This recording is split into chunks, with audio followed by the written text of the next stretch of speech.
Victoria. Hi, Victoria, yes, Victoria. Nathan's. O, ito na nga. Game na? Game na ba? Game na, right? Eh, kayo ba? Game na ba kayo? Ano ba nangyari? Parang balita ko may nasaktan. Ano bang yun?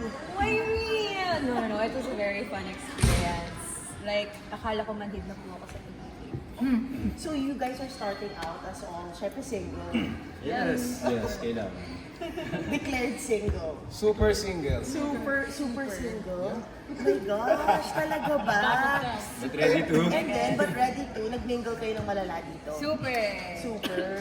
ba? So itong nakikita namin mga pairings ngayon, parang lilituhin niyo pa kami. Yes, yun dapat naman talaga. Hindi pa totoo. Hindi pa ito. Ah, talaga? Oo, talaga. Yun yung abangan nyo. Oo, dapat kaya panahon. So ano ba nangyari? Ay, Can you hindi pa walk ba us ito yun? through? How does this dating show, bukod na sa Hong Kong yung backdrop, how does this dating show differ from the rest? Go, Danny. Okay. Alay, si Danny yung alay. No, kasi it's called Love on the Clock. So basically, time is our currency dito sa show. So we need to win the games, the activities, so that we would get love points para yun yung suspend namin with each other. For example, 10 love points. That's 10 minutes to get to know each other. Oh. So pipili kami kung kanino namin i-suspend yung love points. Oo. So, napili mo naman yung gusto mong piliin. Meron akong isang hindi napili. Ay! Sino? Gusto niya lahat. Piliin. Kasi I wanna get to know you all. Ron, bilang isa sa mga mga most in-demand bachelors na showbiz, nagulat ako nag-dating show ka, ha? Actually, ako din nagulat din naman. Parang napasarap dito. Ang ganda ng Hindi kasi Gabi, di namin alam yun, nag-demand ka. bagong bagay din yun for me. So, to be honest, mas nahirapan ako dito kaysa umarte gumawa ng pelikula or something. Siguro nga, mas mahirap talaga umanap ng pag-ibig. Oh my God! Sawi ka ba? Grabe yung Yung tunog mo, hindi ko alam kung lonely boy ka ngayon o ano eh. Hindi naman. Yes! So yun yung mga yes? May pumili na ba sa'yo? Oy! Ayan na. So how was the experience? It was fun. Sobrang bago sa akin. As in, nagulat din ako. Ano yung sasaktan ba kami? Lolokohin ba kami? So, tayo? Hindi. Ikayo, Ano sa isa't lang? isa. Ano na feel ko sa kanila? Okay naman. Totoong type ka sa kanila. Yung totoo. Hindi, syempre, panoorin nyo.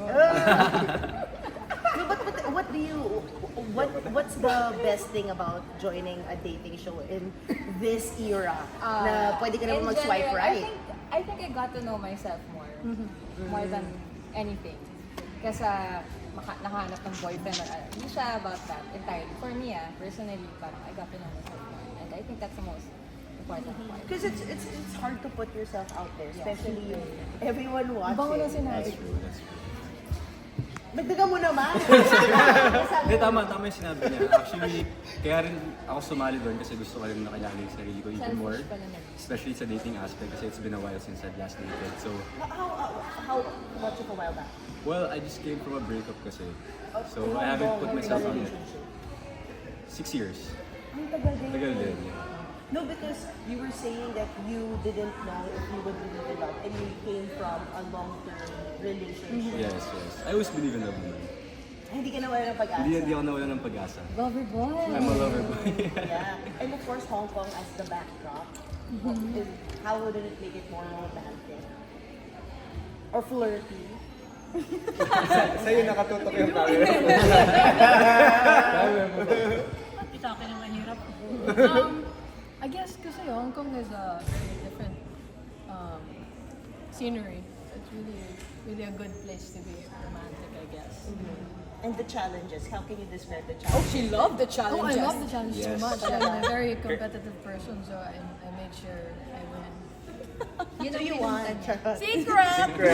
Sobrang competitive ni Pupa sa challenges. Si Pupa lang. Sige, kayong dalawa na.